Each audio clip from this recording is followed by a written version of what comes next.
बिस्मिल्लाहिर्रहमानिर्रहीम, अस्सलाम वालेकुम। तो आज हम बात करेंगे डायबिटीज़ मिलाइटस के बारे में, जिसे आम लफ्ज़ों में कहा जाता है शुगर। आपने देखे होंगे कुछ पेशेंट ऐसे होते हैं जो सिर्फ़ और सिर्फ मेडिसिन लेते हैं, और कुछ पेशेंट ऐसे होते हैं जो इंसुलिन लगाते हैं। दोनों में फ़र्क क्या है और दोनों में मसला क्या है, आज हम इसी पर बात करेंगे। और सबसे पहले बात ये है कि जब भी आप किसी भी एबनॉर्मल चीज़ को समझना चाहें तो आपको पता होना चाहिए कि नॉर्मल चीज़ कैसे होती है।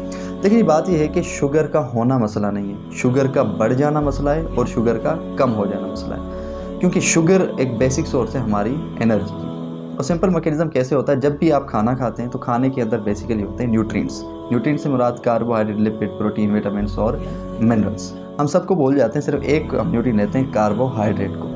अब कार्बोहाइड्रेट क्या है, आप बचपन से पढ़ते आ रहे होंगे, इसकी हज़ारों डेफिनेशन आपने सुनी होगी, स्कूल में भी पढ़ा होगा, फिर कॉलेज में पढ़ा होगा, फिर यूनिवर्सिटी में आए होंगे, फिर पढ़ा होगा। लेकिन उम्मीद है कि आपको कभी भी समझ नहीं आया होगा। सिंपल इसको आप ऐसे समझ लें कि कार्बोहाइड्रेट एक ऐसा मालिक्यूल जो आप खाएं, हमारे खाने का वो ऐसा मालिक्यूल जो हमारी बॉडी में जाए और शुगर में कन्वर्ट हो जाए, उस मालिक्यूल को हम कहते हैं कार्बोहाइड्रेट। और इट में बी स्वीट और नॉट। कार्बोहाइड्रेट हो सकता है कि मीठा हो और हो सकता है मीठा ना हो। बेसिकली आप देखें कि हम बिरयानी खाते हैं, बिरयानी के अंदर राइस के अंदर कार्बोहाइड्रेट होता है। आप खाना खा रहे हैं, गंदम खा रहे हैं, रोटी खा रहे हैं, रोटी के अंदर भी कार्बोहाइड्रेट होता है। अब वो जब भी चीज़ें हम खाते हैं तो हमारी ब्लड के अंदर वो शुगर लेवल बढ़ जाती है। अब सिंपल होता क्या है कि जब भी हमने खाना खाया, खाने के बाद वो मैसेज जाएगा ब्रेन के पास। ब्रेन मैसेज भेजेगा आपके एक ऑर्गन को, जिसे हम कहते हैं पेनक्रियास, जिसे उर्दू में कहा जाता है लबलबा। अब जैसे ही मैसेज पहुंचा लबलबे के पास कि भाई ब्लड के अंदर शुगर लेवल बढ़ चुकी है। शुगर लेवल बढ़ने की वजह क्या है, आपने खाना खाया तो उसके अंदर इससे क्या चीज़ है, उसके अंदर है कार्बोहाइड्रेट आया, शुगर लेवल बढ़ी। अब जैसे ही पेनक्रियास के पास वो मैसेज पहुंचा, यानी कि लबलबे के पास मैसेज पहुंचा, तो लबलबे के पास एक हार्मोन होता है जिसे हम कहते हैं इंसुलिन। अब वो इंसुलिन हार्मोन निकलेगा वहाँ से, पेनक्रियाज उसे रिलीज़ करेगा, वो हार्मोन आएगा सीधा ब्लड के पास। अब देखा भी ब्लड के अंदर जो है शुगर लेवल बढ़ी हुई है। अब वहीं पर जो सेल हैं, सबसे पहले जो सेल है आपके लिवर के सेल। अब लिवर के सेल के रिसेप्टर के साथ वो इंसुलिन अटैच हो जाएगा।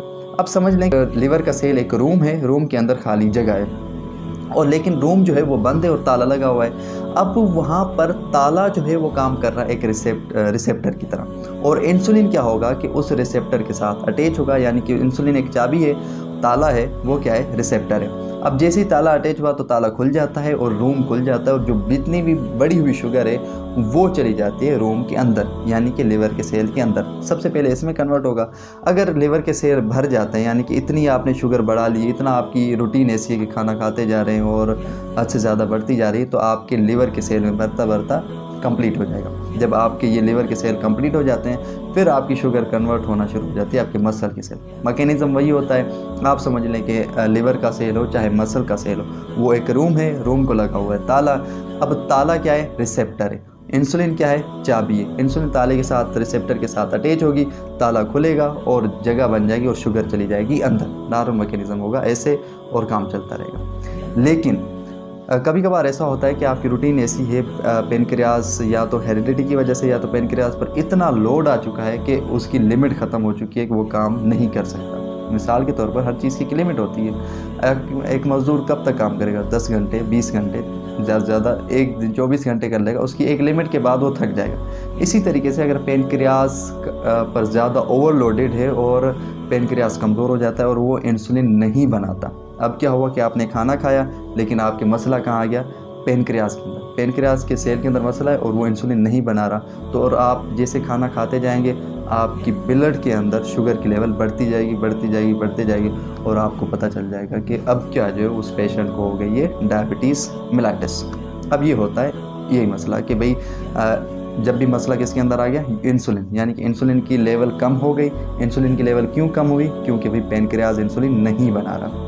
तो इस टाइप की डायबिटीज़ को हम कहते हैं टाइप 1 डायबिटीज़ मिलाइटिस, या दूसरा कहते हैं इंसुलिन डिपेंडेंट डायबिटीज़ मिलाइटिस।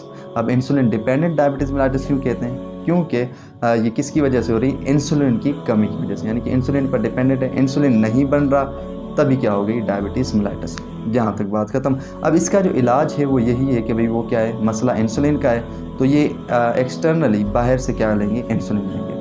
तो इंसुलिन लगाते हैं ये पेशेंट, और उनकी फिर ब्लड की लेवल जो है, ब्लड के अंदर शुगर की लेवल डाउन हो जाती है, यानी कि नॉर्मल हो जाती है।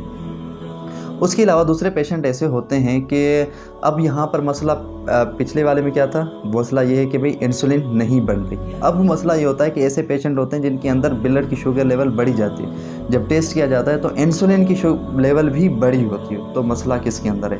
अब फिर देखा जाता है कि पेनक्रियाज बिल्कुल नॉर्मल है, वो इंसुलिन बना रहा है। अब जैसे ही बंदा खाना खाएगा तो शुगर लेवल बढ़ेगी तो वहाँ से पेनक्रियाज इंसुलिन भेज रहा है, वो भेज रहा है, लेकिन इंसुलिन की लेवल बढ़ती जा रही, उसके बावजूद शुगर की लेवल डाउन नहीं हो रही। इसके पीछे जो मसला होता है वो यही है कि भाई वो जो ताला है, अब उस ताले के अंदर क्या आ गया मसला। ताला मीन्स रिसेप्टर, वो जो सेल के रिसेप्टर है, सेल के रिसेप्टर के साथ हो गया इशू। अब वो जो इंसुलिन आ तो रहा है लेकिन रिसेप्टर के साथ अटैच नहीं हो पाता। यहाँ पर सेल के रिसेप्टर के साथ मसला होता है, रिसेप्टर काम नहीं कर रहे होते। अब इसका हल ये है कि भाई इंसुलिन आप लगाएंगे, पहले से इंसुलिन बढ़ी हुई है, आप ज़्यादा इंसुलिन लगाएंगे तो किसी भी काम की नहीं है, वो काम नहीं करेंगे। यहाँ पर जो मसला होता है वो सिर्फ और सिर्फ आपको ठीक करना होता है रिसेप्टर को, और रिसेप्टर को कैसे ठीक करना होता है उसके लिए मेडिकेशन दी जाती है। तो ऐसे पेशेंट जिनके अंदर रिसेप्टर का इशू, इंसुलिन बढ़ी हुई है, इंसुलिन का इशू नहीं है, मसला किसके साथ है? रिसेप्टर के साथ। जिनके अंदर ये रिसेप्टर के साथ मसला होता है तो फिर वो लगाते हैं, वो लेते हैं मेडिसिन वगैरह, ड्रग्स वगैरह, ताकि वो रिसेप्टर का मसला हल हो जाए। उम्मीद है कि आप कॉन्सेप्ट क्लियर होगा। दिस इज़ बेसिक नॉलेज है, मैं ज़्यादा डीप में नहीं गया, और बेसिक नॉलेज है, मैट्रिक लेवल तक ही पढ़ाई जाती है। उम्मीद है कि आपको समझ आ गया होगा। अगर आप इंटरेस्टेड हैं तो इस पर if you are interested comment करें। इंशाल्लाह जो नेक्स्ट वीडियो होगी ये एडवांस लेवल में बताएंगे कि भाई अगर डायबिटीज़ हो जाती है तो सिम्टम क्या होते हैं, क्या इसका इलाज मुमकिन है या नहीं है, क्या बगैर मेडिकेशन के कोई इलाज है, या एक बार डायबिटीज़ होने के बावजूद क्या वो पीछे रिवर्स हो सकती है या नहीं, कौन कौन सी मिथ्स हैं। If you are interested we will make more videos, if you are not तो भाई और भी दुनिया दबाने में वीडियो बनाने की राहतें और भी हैं, लाइक्स और कमेंट के राहत तो मैं कोई और काम कर लूँगा। अगर आप इंटरेस्टेड हो, अगर समझ आ गई हो तो आप कमेंट करें, अगर नहीं आए तो जस्ट इग्नोर इट। अल्लाह हाफिज़, दुआ में याद।